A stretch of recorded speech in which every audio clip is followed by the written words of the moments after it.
Thank you, everybody. As Rose has mentioned, we are part of UNECA, and we're here today very excited to talk about the AFCFTA and specifically on the protocol on women and youth. And Rose will be taking us through, and then we'll have a session where we'll talk about, more about what it is that we feel, or you feel specifically, that we should actually join into the protocol. Thank you, Rose.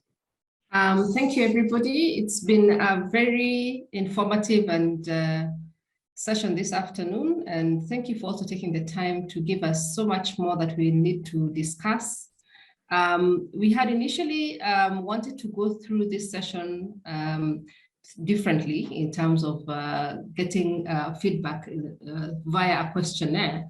But from the discussions that we've had, we've really gotten quite a few points that we believe will actually form part of the protocol. As Rose has mentioned, ours is also to give feedback from members of the private sector and all those who are interested in the AFCFTA to ensure that the protocol actually is built and based on the experiences on the ground. So one of the items that we have captured, there's quite a bit. There's logistics that came through. That's something that we need to ensure is put across. Rose mentioned how the protocol has listened and actually tried to bring in some of those items that we have talked about in transport.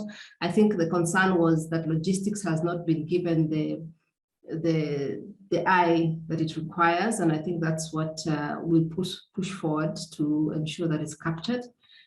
We talked about facilitation, aggregation. Who are the contact points? Who are we talking to? And is it easier and better for us to be talking to the aggregators rather than the informal business traders?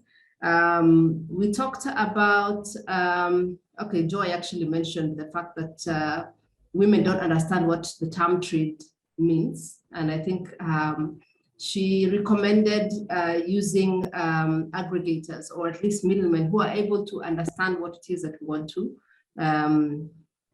get benefit of the trade. And Banu, if I'm not wrong, sorry if I have mispronounced the name, talked about how are we being able to listen to the MSMEs. Are we engaging with all the diverse ways that women present themselves, the rural women, internally displaced women, women with people with disabilities, and ensuring that we are able to get the real lived experiences. And I think from the conversations that we've had this afternoon, we've had examples of the challenges and actually even some solutions. And this will also enable us to put this across as far as the protocol is concerned. We talked about how we monitor and track progress, specifically for AFCFTA. And Rose mentioned how we're doing this with the risk matrix. She's talked about the M&E framework that already exists and what is happening in the country level as far as the implementation committees are concerned. Access to finance has been talked about. It's something that has cut across, I think, even in the sessions before ours, and I think it will also come up in many other sessions. It's something that recurs. And Rose mentioned the projects that have been going on and the research in access to finance and the self-denying aspect, which I think sometimes is not something that we talk about loudly, but we all have a responsibility. And I think it was important to actually note that as much as we feel we don't have access, we also sometimes self-sabotage.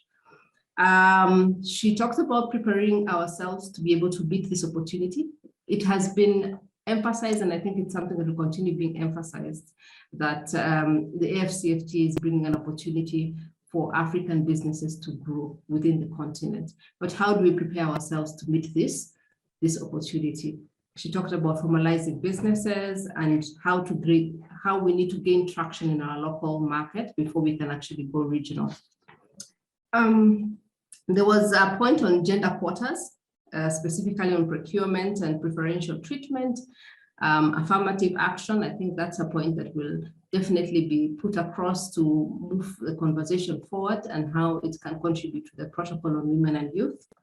And lastly, I think gender data capturing systems, that it was important to ensure that gender disaggregated data is actually captured to be able to be to inform policy development, not only in national level, but also regional and also continental.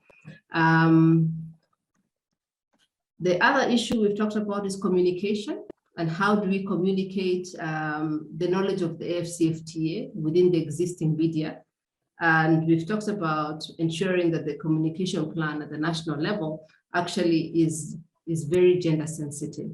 Rose has actually gone into details of the same. And then lastly, we've talked about the pilot program. Yes, and the guided, as Rose has mentioned, the right word for it is the guided trade initiative, and how countries volunteered for this. And then lastly, it's just a commitment that she's mentioned that state parties need to make to ensure that we have gender responsive budgeting. I believe I have captured all the information that has come across, unless Rose has something else she'd like to contribute to the rest of the members. Thank you.